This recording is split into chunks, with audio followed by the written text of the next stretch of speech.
ശ്രീരാമനാമാമൃതത്തിലേക്ക് എല്ലാ മാന്യപ്രേക്ഷകർക്കും സ്വാഗതം.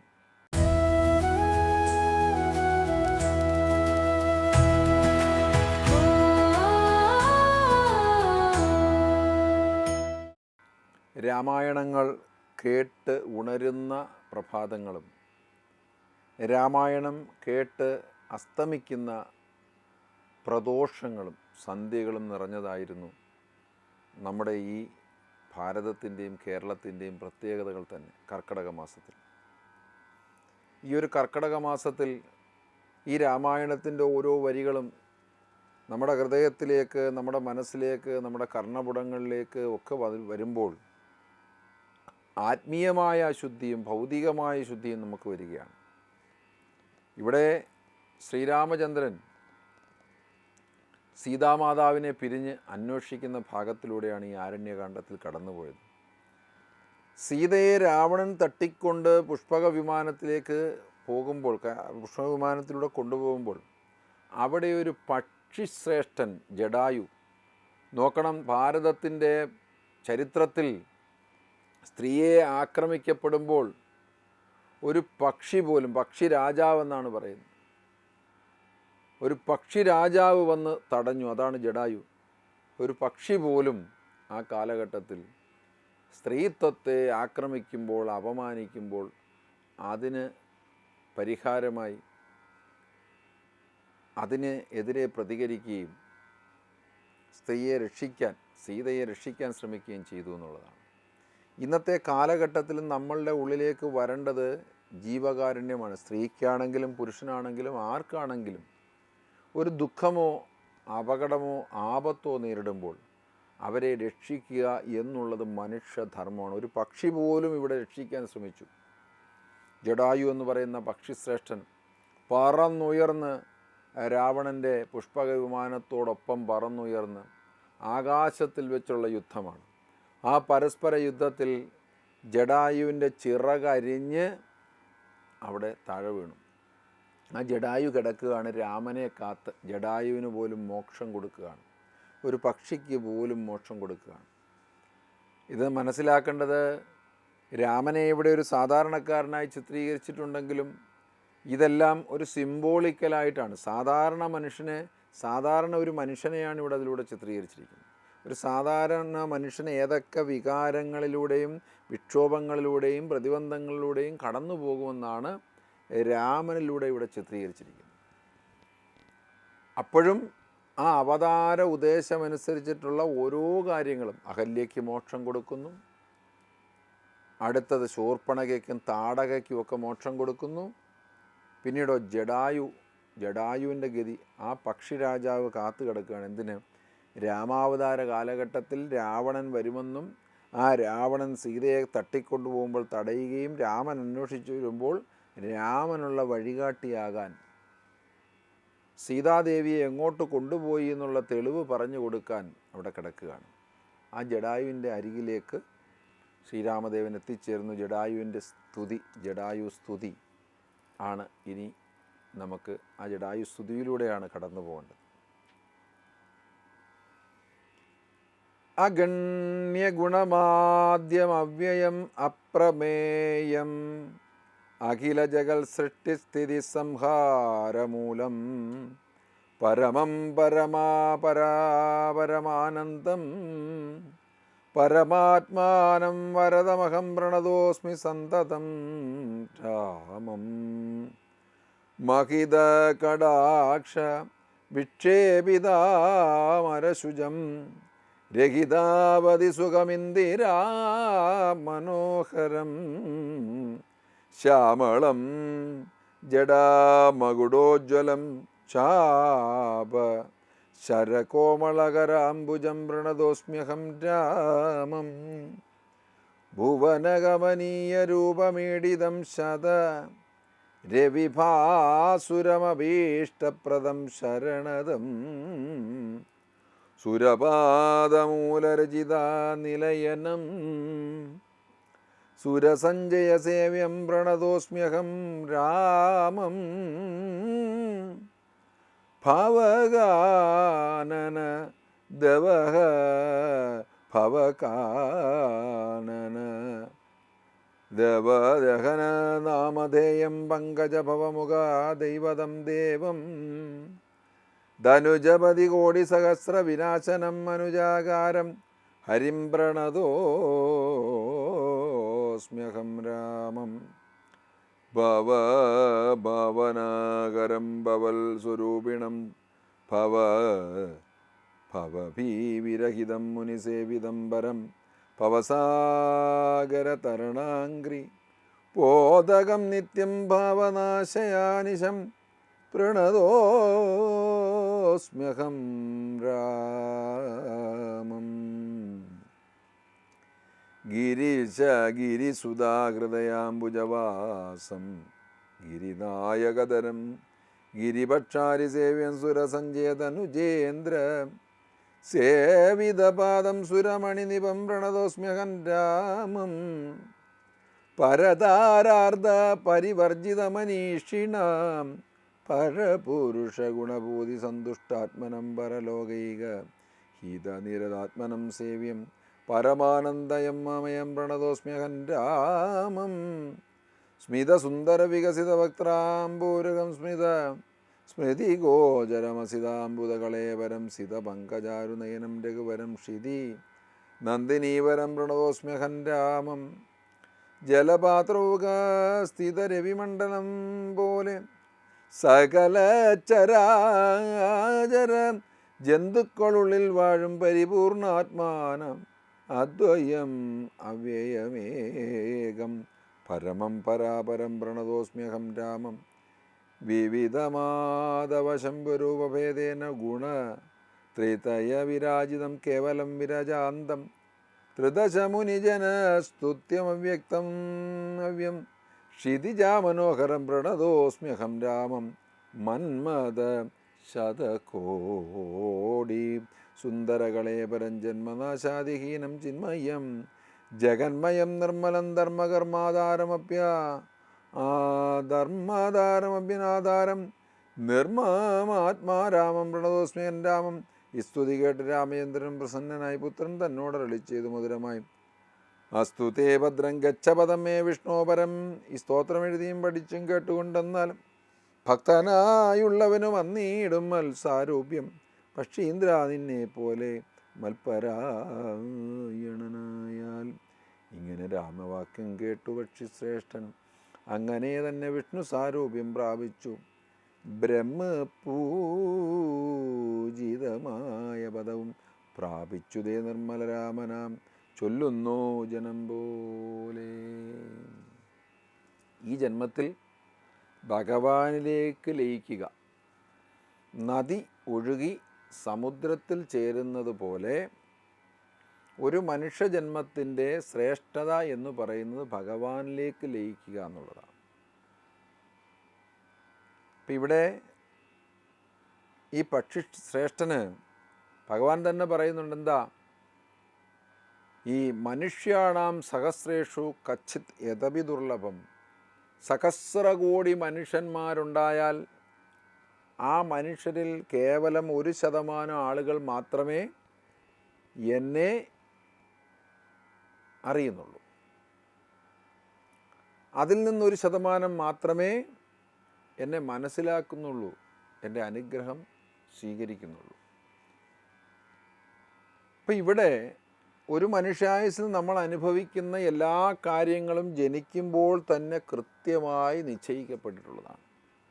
ഒരു ജീവൻ ഭൂമിയിലേക്ക് വരുമ്പോൾ മുതൽ ഈ ജീവിതം പൂർത്തിയാക്കി തിരിച്ച് കടന്നു പോകുന്നത് വരെ എന്തൊക്കെ അനുഭവങ്ങളിലൂടെ കടന്നു പോകണമെന്നത് മുൻകൂട്ടി നിശ്ചയിക്കപ്പെട്ടിട്ടുള്ളതാണ്. അതാണ് ജന്മാനുജന്മ ബന്ധമുണ്ട്.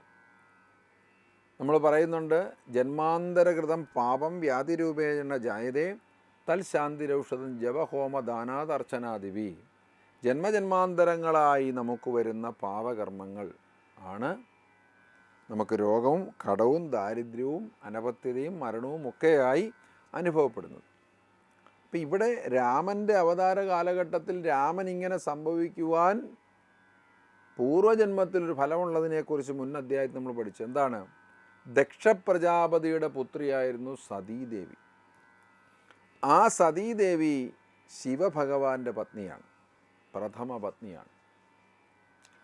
ശിവഭഗവാനെ ആക്ഷേപിക്കുക എന്നുള്ളത് മാത്രമാണ് സതീദേവിയുടെ പിതാവിൻ്റെ ജോലി. ദക്ഷ പ്രജാപതിയുടെ തൻ്റെ ജാമാതാവായ തൻ്റെ മകളുടെ പതിയായിരിക്കുന്നത് ഭഗവാനാണ് എന്ന് അംഗീകരിക്കാതെ എപ്പോഴും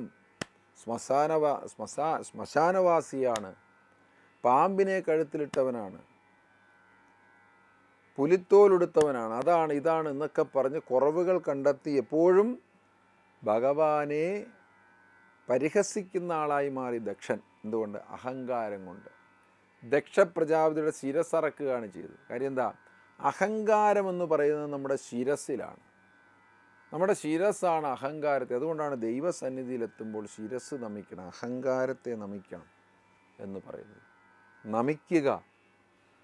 ആരാധനാലയങ്ങളിൽ ചെല്ലുമ്പോൾ അവിടെ മുട്ടുകുത്തി പ്രാർത്ഥിക്കുന്നതും ഈശ്വര സ്വരൂപങ്ങളുടെ മുമ്പിൽ നമ്മൾ തല കുനിക്കുന്നതും നമ്മുടെ അഹങ്കാരത്തെ അവിടെ ഇറക്കുകയാണ്. പകരം അനുഗ്രഹത്തെ ശിരസിലേക്ക് ഏറ്റുകയാണ് ചെയ്യുന്നത്. അപ്പോൾ ഇവിടെ ദക്ഷപ്രജാപതിയുടെ അഹങ്കാരത്തിൻ്റെ ശിരസ്സറുത്ത് കളയുന്ന ചരിത്രമാണ്. ശ്രീ മഹാദേവനായ പരമശിവനെ നിരന്തരം ആക്ഷേപിക്കുകയാണ്. അങ്ങനെ വന്നിട്ട് യാഗഹവിസ്സുകൾക്ക് ബ്രഹ്മാവിനും വിഷ്ണുവിനും മഹേശ്വരനും അർഹതയുണ്ട്. പക്ഷേ ദക്ഷനാണ് അന്നത്തെ കാര്യങ്ങളെല്ലാം. ദക്ഷൻ എന്ന് പറഞ്ഞാൽ അധ്യക്ഷൻ എന്നാണ്. ഇന്നത്തെ ക്യാബിനറ്റിൻ്റെ മിനിസ്റ്റർ എന്ന് പറയുന്ന പോലെ എല്ലാ പ്രപഞ്ചത്തിലെ എല്ലാ സംവിധാനങ്ങളും എങ്ങനെ പ്രവർത്തിക്കണമെന്നുള്ളതിൽ തീരുമാനമെടുക്കുന്ന ആളാണ്. ആ ദക്ഷ പ്രജാപതി ഹോമഹവിർ ഭാഗം ഭഗവാന് മാത്രം കൊടുക്കാതെയിരുന്നു. എന്നിട്ട് ഒരു വലിയ യാഗം വിളിച്ചു കൂട്ടി. അതിനു മുമ്പൊരു വിശ്വസൂട്ടുകളുടെ യാഗത്തിൽ ചെല്ലുമ്പോൾ ശ്രീ പരമേശ്വരനും ബ്രഹ്മാവിഷ്ണു മഹേശ്വരന്മാരിരിക്കുന്നിടത്തേക്ക് ദക്ഷൻ കടന്നു ചെല്ലുകയാണ്. ദക്ഷൻ കടന്നു ചെല്ലുമ്പോൾ ഭഗവാൻ മാത്രം എഴുന്നേറ്റില്ല. ഭഗവാൻ എഴുന്നേറ്റില്ല. എന്തിനാണ് ഈശ്വരന് ഒരു മനുഷ്യനെ കാണുമ്പോൾ എഴുന്നേൽക്കേണ്ട കാര്യം എന്താണ്? അപ്പോൾ ദക്ഷ പ്രജാപതി അവിടെ നോക്കിയത് ആരൊക്കെ എഴുന്നേറ്റു എന്നല്ല, ആരാണ് എഴുന്നേൽക്കാതിരുന്നതെന്നാണ്. അങ്ങനെ ചില ആളുകളുണ്ട് സമൂഹത്തിൽ. എന്തൊക്കെ നന്മകൾ നടന്നാലും ഒരു വ്യക്തിയിലെ നന്മയുടെ അംശത്തെ മനസ്സിലാക്കാനല്ല, എന്ത് നല്ലതാണ് നടന്നത് എന്നല്ല അവർ കണ്ടുപിടിക്കാൻ, അവിടെ എന്ത് ദോഷമുണ്ടായി എന്നുള്ളതാണ്. ദോഷൈക ദൃക്കുകളാണ് കൂടുതലും. നല്ലതിനെ മനസ്സിലാക്കാൻ നല്ലവർക്ക് മാത്രമേ കഴിയുള്ളൂ. വിദ്വാനേവ വിജാനാതി വിദ്വജ്ജന പരിശ്രമം. വിദ്വാൻമാർക്ക് മാത്രമേ എന്ത് സാധിക്കുകയുള്ളൂ? വിദ്വാൻമാരെ മനസ്സിലാക്കാൻ, അല്ലെങ്കിൽ നല്ലതിനെ മനസ്സിലാക്കാൻ സാധിക്കുകയുള്ളൂ. വന്ധ്യകൾക്ക് അല്ലെങ്കിൽ പ്രസവിക്കാത്ത സ്ത്രീക്ക് പ്രസവവേദന അറിയുകയില്ല എന്ന് പറയുന്നത് പോലെ നഹി വന്ധ്യാ വിജാനാതി ഗുർവിം പ്രസവവേദന. പ്രസവവേദന എന്ന് പറയുന്ന വേദനയുടെ മഹത്വം പ്രസവിക്കാത്ത സ്ത്രീക്ക് അറിയാത്തതുപോലെ അവിദ്യയുള്ളവനൊരിക്കലും വിദ്വാനെ മനസ്സിലാക്കാൻ സാധിക്കുകയില്ല. അപ്പം എന്ത് നല്ലത് നടന്നു എന്നല്ല ഇന്നത്തെ സമൂഹത്തിൽ പലരും ചിന്തിക്കുന്നത്, എന്ത് ദോഷമാണ് നടന്നത്. ഇവിടെയും ദക്ഷൻ അതിൻ്റെ ആളാണ്. എഴുന്നേറ്റ് നിൽക്കുന്നവരെയും ബഹുമാനിച്ചവരെയല്ല, ആരാണ് എഴുന്നേൽക്കാതെ നിന്നത് എന്നുള്ളതാണ്. ഭഗവാൻ ശ്രീ പരമേശ്വരൻ ആരുടെയും മുമ്പിൽ എഴുന്നേൽക്കേണ്ട കാര്യമില്ല. അദ്ദേഹത്തെ കാണുമ്പോൾ നമ്മളാണ് എഴുന്നേൽക്കുന്നത്. സ്വന്തം മകളെ വിവാഹം കഴിച്ച മരുമകൻ എഴുന്നേറ്റില്ല എന്നുള്ളത് വെച്ചിട്ട് ദക്ഷൻ്റെ അഹങ്കാരം വർദ്ധിച്ചു. അന്ന് മുതൽ ഭഗവാന് യാഗഹവിസ് കൊടുക്കുകയില്ല. ഭഗവാനെ ദേഷിക്കാൻ തുടങ്ങി. ഈശ്വരനോട് വൈര്യം ഉണ്ടായാൽ നാശമാണ് ഫലം. എന്നിട്ട് ഒരു വലിയ യാഗം ദക്ഷൻ വിളിച്ചു ചേർത്തു. ആ യാഗത്തിൽ എല്ലാവരെയും ക്ഷണിച്ചപ്പോൾ ക്ഷണിക്കാതെ ഇരുന്ന ഒരേ ഒരാളാണ് ഭഗവാൻ പരമശിവൻ. പക്ഷേ ഈ യാഗത്തിൻ്റെ വിളംബരം ലോകമെമ്പാടും കേട്ടപ്പോൾ സതീദേവിക്ക് പെട്ടെന്ന് ആ വൈകാരിക തല ഉണർന്നു. എൻ്റെ അച്ഛനാണല്ലോ, എൻ്റെ സഹോദരങ്ങളെ എനിക്ക് കാണണം, എൻ്റെ അച്ഛനെ കാണണം, എൻ്റെ അച്ഛൻ എന്നെ ക്ഷണിച്ചില്ലെങ്കിലും എനിക്ക് കയറിപ്പോകാമല്ലോ. അങ്ങനെ ചെന്നിട്ട് ഭഗവാനോട് അനുമതി തേടുകയാണ് സതീദേവി. എനിക്ക് വലിയ താല്പര്യമുണ്ട്, എനിക്കവിടെ പോകണം. അങ്ങയെ വിളിച്ചില്ലെങ്കിലും ശരി, ഞാനവിടെ ചെല്ലുമ്പോൾ അച്ഛൻ്റെ തെറ്റിദ്ധാരണ മാറ്റാൻ എനിക്ക് സാധിക്കും. എൻ്റെ അമ്മ ഓടി വരും, എൻ്റെ സഹോദരങ്ങൾ ഓടി വരും, അച്ഛനെ എനിക്ക് കാണാൻ സാധിക്കുമെന്നൊക്കെ പറഞ്ഞപ്പോൾ പരമശിവൻ അവിടെ ഇരുന്ന് ചിരിച്ചിട്ട് പറഞ്ഞു, നീ പോകരുതെന്ന് പറഞ്ഞിട്ടും പെട്ടെന്ന് സ്ത്രീ സഹജമായി ഇവിടെ സീതയ്ക്ക് ലക്ഷ്മണൻ നോട് തോന്നിയതുപോലെ തന്നെ സ്ത്രീ സഹജമായ മനോഭാവത്തിൽ പറഞ്ഞു, നിങ്ങൾക്കെൻ്റെ പിതാവിനോടുള്ള വിരോധം കൊണ്ട് ആണ് ഞാൻ പോകരുതെന്ന് പറയുന്നത്. എൻ്റെ അച്ഛൻ ഞാൻ അവിടെ ചെല്ലുമ്പോൾ സ്വീകരിക്കും. പക്ഷേ ഭഗവാനൊരു വാക്ക് പറഞ്ഞു, ഭർത്താവ് നാരികൾക്ക് ഈശ്വരനെന്ന് പറയുന്നു. യഥാർത്ഥ ഈശ്വരതുല്യനായിരിക്കുന്ന ഭർത്താക്കന്മാർ പറയുന്ന വാക്കുകൾ അന്വർത്ഥമായി വരും. സതിയോട് പറഞ്ഞു പോകാൻ പാടില്ല. എന്താ കാരണം? ബന്ധുത്വമെന്നത് വാത്സല്യ ലക്ഷണം. വാത്സല്യമുള്ളവർ തമ്മിലേ ബന്ധുത്വമുള്ളൂ. കൂടെ ജനിച്ചതുകൊണ്ടോ രക്തബന്ധമായതുകൊണ്ടോ നമുക്ക് ബന്ധമുണ്ടാകണമെന്നില്ല. ആ ബന്ധുത്വത്തിൻ്റെ പരസ്പരമുള്ള ബന്ധുത്വത്തിൻ്റെ അടിസ്ഥാനം പരസ്പരമുള്ള വാത്സല്യമാണ്. വാത്സല്യമുള്ളവർ തമ്മിലാണ് ബന്ധുത്വം. അതിന് രക്തബന്ധം ഉണ്ടാവണമെന്നില്ല. എത്രയോ രക്തബന്ധത്തിൽപ്പെട്ടവർക്ക് ചെയ്യാൻ പോലും കഴിയാത്ത കാര്യങ്ങൾ സ്നേഹബന്ധമുള്ളവർ ചെയ്യുന്നു. കാര്യം എന്താ? ആ വാത്സല്യമാണ് ബന്ധുത്വത്തിൻ്റെ അടിസ്ഥാനം. വാത്സല്യമില്ലാത്തവർ തമ്മിൽ ബന്ധുത്വമുണ്ടെങ്കിലും അത് ബന്ധമാകില്ല. അതുകൊണ്ട് നിൻ്റെ പിതാവിന് നിന്നോട് ബന്ധമില്ല. ആ ബന്ധമില്ലാത്ത സ്ഥാനത്ത്, നിന്നെ ഉൾക്കൊള്ളാത്ത സ്ഥാനത്ത് നീ പോകാൻ പാടില്ലെന്ന് പറഞ്ഞെങ്കിലും സ്ത്രീ സഹജമായിരിക്കുന്ന ആ അറിവ് കുറവ് കൊണ്ട് അവിടെ കയറി ചെല്ലുകയും അത്രയും ജനങ്ങളുടെ മുമ്പിൽ വെച്ച് തന്നെ ദക്ഷ പ്രജാപതി ഭഗവാൻ ശിവനോട് തീർക്കാനുള്ള വിരോധം സ്വന്തം മകളോട് തീർക്കുകയാണ്. അവിടെ അപമാനിതയായ സതീദേവി ഒരു സ്ത്രീക്ക്, ഏറ്റവും വലിയ സ്ത്രീ ആയാലും പുരുഷനാണെങ്കിലും അഭിമാനം നഷ്ടപ്പെടുന്നത് മരണത്തിന് തുല്യമായ അവസ്ഥയാണ്. സ്വന്തം അഭിമാനത്തിന് ക്ഷതമേറ്റ സതീദേവി അച്ഛൻ്റെ മുമ്പിൽ വെച്ച്, ഈ മനുഷ്യൻ്റെ നിന്നാണ് ഞാൻ ഈ ദേഹം സ്വീകരിച്ചത്, ആ ദേഹം അപമാനിതയായിരിക്കുന്ന സതി ഇനി ഈ ദേഹവും കൊണ്ട് നടന്നിട്ട് കാര്യമില്ലെന്ന് പറഞ്ഞിട്ട് ആ യാഗശാലയിലേക്ക്, ആ ഹോമകുണ്ഡത്തിലേക്ക് തന്നെ ചാടി സ്വന്തം ശരീരത്തെ ദഹിപ്പിക്കുന്ന സതി. ഇതറിഞ്ഞുടൻ തന്നെ പെട്ടെന്ന് തന്നെ അദ്ദേഹം കണ്ടു. ആരാ? ജ്ഞാനത്തിൻ്റെ മൂന്നാമത്തെ കണ്ണിലൂടെ ഭഗവാൻ ഇത് മുഴുവൻ കണ്ടുകൊണ്ടിരിക്കും. ഭഗവാൻ അപ്പോഴും തന്നെ നേരെ വന്ന് ഭൂതഗണങ്ങളെല്ലാം പറഞ്ഞയച്ചു.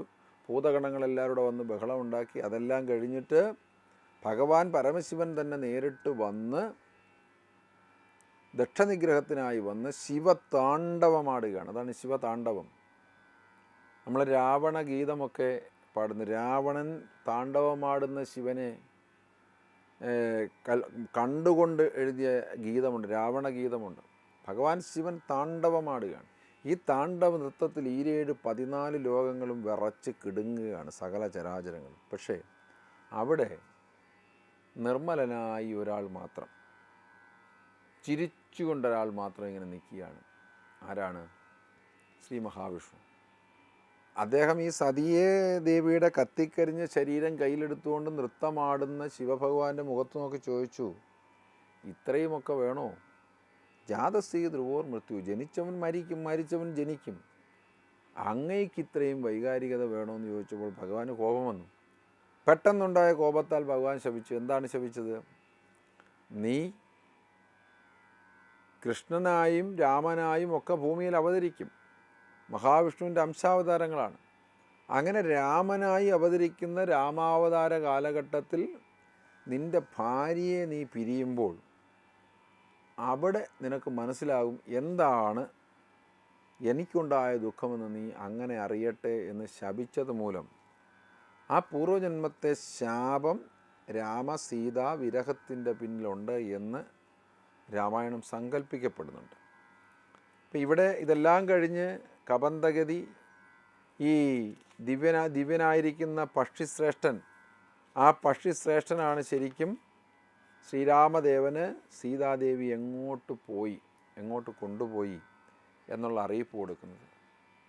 അങ്ങനെ ശ്രീരാമദേവൻ രാവണൻ ലങ്കയിലേക്ക് കൊണ്ടുപോയ സീതയെ അന്വേഷിച്ച് ആ രാവണനുമായിട്ടുള്ള യുദ്ധത്തിൽ രാവണനെ നിഗ്രഹിച്ചുകൊണ്ട് രാവണ നിഗ്രഹം നടത്തി സീതാദേവിയെ ലങ്കയിൽ നിന്ന് മോചിപ്പിച്ച് കൊണ്ടുവരുന്നതിന് വേണ്ടിയിട്ടുള്ള ലക്ഷ്യത്തിലേക്ക് അപ്പോഴത്തേക്ക് മനസ്സിലായി ആ പക്ഷിശ്രേഷ്ഠനായിരിക്കുന്ന ജടായുവിൽ നിന്ന് കിട്ടിയ കൃത്യമായ അറിവിൻ്റെ അടിസ്ഥാനത്തിൽ ശ്രീരാമഭഗവാൻ സീതാമാതാവിനെ തേടി ലങ്കയിലേക്ക് പോകുന്ന ആ ഭാഗങ്ങളാണ് ഇനി ആരണ്യകാണ്ഡത്തിൽ നമുക്ക് ചർച്ച ചെയ്യാനുള്ളത്.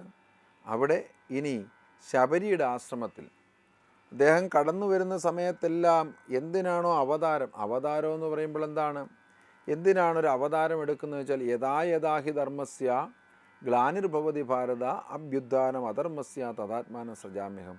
എവിടെയൊക്കെയാണോ ധർമ്മം ക്ഷീണിച്ച് അവിടെ അധർമ്മം വർദ്ധിക്കുന്നത്, അങ്ങനെ ആ അധർമ്മം വർദ്ധിക്കുന്ന സമയത്ത് ആ അധർമ്മത്തെ അടിച്ചമർത്താൻ, ഇല്ലായ്മ ചെയ്യാൻ ഞാൻ വിഷ്ണുവായും കൃഷ്ണനായും രാമനായും പരശുരാമനായും നരസിംഹമായും ഒക്കെ അവതരിക്കപ്പെടും എന്നുള്ളതാണ്. അതാണ് ആ അവതാര ലക്ഷ്യം. അങ്ങനെ രാവണ നിഗ്രഹത്തിനായി പുറപ്പെട്ടുകൊണ്ട് സീതയെ മടക്കിക്കൊണ്ടുവന്ന് രാവണ നിഗ്രഹത്തിനായി പുറപ്പെടുന്ന അതിൻ്റെ ആ സീതാന്വേഷണം, സീതയെ അന്വേഷിച്ച് പോയി ആ സീതാന്വേഷണത്തിൻ്റെ ഭാഗമായിട്ടാണ് സുഗ്രീവനുമായി സഖ്യം ചെയ്യുന്നതും. സുഗ്രീവൻ്റെ സഖ്യത്തോടു കൂടി ശ്രീരാമദേവൻ ചിറകെട്ടി ലങ്ക കടന്ന് അപ്പുറത്തു പോയി രാവണനെ നിഗ്രഹിച്ച് സീതയെ മടക്കി കൊണ്ടുവരുന്ന ആ ഒരു ഭാഗം, അതാണ് ഇനി നമുക്ക് വളരെ ശ്രദ്ധേയമായിരിക്കുന്ന ഒരു ഭാഗം. ഇവിടെ ഇനി അടുത്തത് ശബരി ആശ്രമത്തിലേക്ക്. ശബരി ലോകത്തിലെ ഏറ്റവും വലിയ ഭക്ത എന്ന് പറയുന്നത്, ഭക്തിയുടെ ഏറ്റവും പരമകോടിയിൽ നിൽക്കുന്ന ഒരു ഉദാഹരണമാണ് ശബരി മാതാവ്. ആ ശബരി മാതാവിൻ്റെ ശബരി ആശ്രമ പ്രവേശമാണ് ഇനിയുള്ള ഭാഗം. ഗന്ധർവനേവം ചൊല്ലി മറഞ്ഞോരനന്തരം സന്തുഷ്ടന്മാരായോരു രാമലക്ഷ്മണന്മാരും ഘോരമാം വനത്തൂടെ മന്ദമന്ദം പോയി ചെന്നു ചാരുത ചേർന്നു ശബര്യാശ്രമമകം ബുക്കാർ. സംഭ്രമത്തോടും പ്രത്യുദ്ധായ താപസി ഭക്തിയാ സമ്പതിച്ചതു പാദാംബോരുകയുഗത്തിങ്കൽ സന്തോഷപൂർണാശ്രുനേത്രങ്ങളോടും അവളുമായ ആനന്ദം ഉൾക്കൊണ്ടു പാദ്യർഖ്യാസനാദികളാലേ പൂജിച്ചു തൽപാദ തീർത്ഥാഭിഷേകവും ചെയ്തു ഭോജനത്തിനു ഫലമൂലങ്ങൾ നൽകിനാൻ.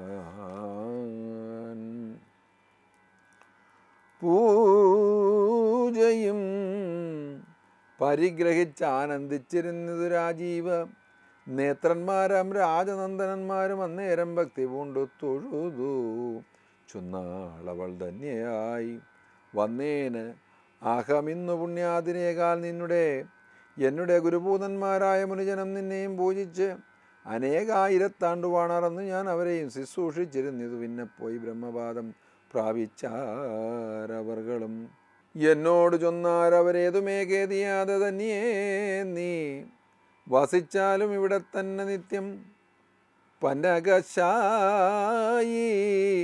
പരൻ പുരുഷൻ പരമാത്മാവെന്ന് അവതരിച്ചത് രാക്ഷസ പദാർത്ഥമായി നമ്മയും ധർമ്മത്തെയും രക്ഷിച്ചു കൊള്ളുവാനിപ്പോൾ നിർമ്മലം ചിത്രകൂടത്തിങ്കൽ വന്നിടും ഇവിടേക്കു രാഘവൻ. എന്നാലവൻ തന്നെയും കണ്ടു ദേഹത്യാഗവും ചെയ്താലും നീ വന്നിടുമെന്നാൽ മോക്ഷം നിനക്കും എന്നു നൂനം വന്നിതൗവണ്ണം ഗുരുഭാഷിതം സത്യമല്ലോ. നിന്തിരുവടിയുടെ വരവും പാർത്തു നിന്തിരുവടിയെയും ധ്യാനിച്ചു വസിച്ചു ഞാൻ ശ്രീപാദം കണ്ടുകൊള്ളുവാൻ ഗുരുബോധന്മാരാം താപസന്മാർക്ക് പോലും യോഗം വന്നീലയല്ലോ. ജ്ഞാനമില്ലാതെ ഹീനജാതിയിലുള്ള മൂഢജ്ഞാൻ അതിനൊട്ടും അധികാരണിയല്ലോ. ശബരിക്ക് മഹത്വം കൊടുക്കുന്ന ഒരു ഭാഗമാണ്, വളരെ പ്രധാനപ്പെട്ട ഒരു ഭാഗം. ഭഗവാൻ കടന്നു പോകുന്ന വഴികളിലെല്ലാം മോചിപ്പിക്കേണ്ടവരെ മോചിപ്പിക്കുകയും മോക്ഷം കൊടുക്കേണ്ടവർക്ക് മോക്ഷവും അറിവ് കൊടുക്കേണ്ടത് അറിവും കൊടുത്ത് പോകുന്ന ഒരു ഭാഗമാണ് ആരണ്യകാണ്ഡത്തിൽ ഇവിടെ പ്രസക്തമായി ഉൾപ്പെടുത്തിയിരിക്കുന്നത്.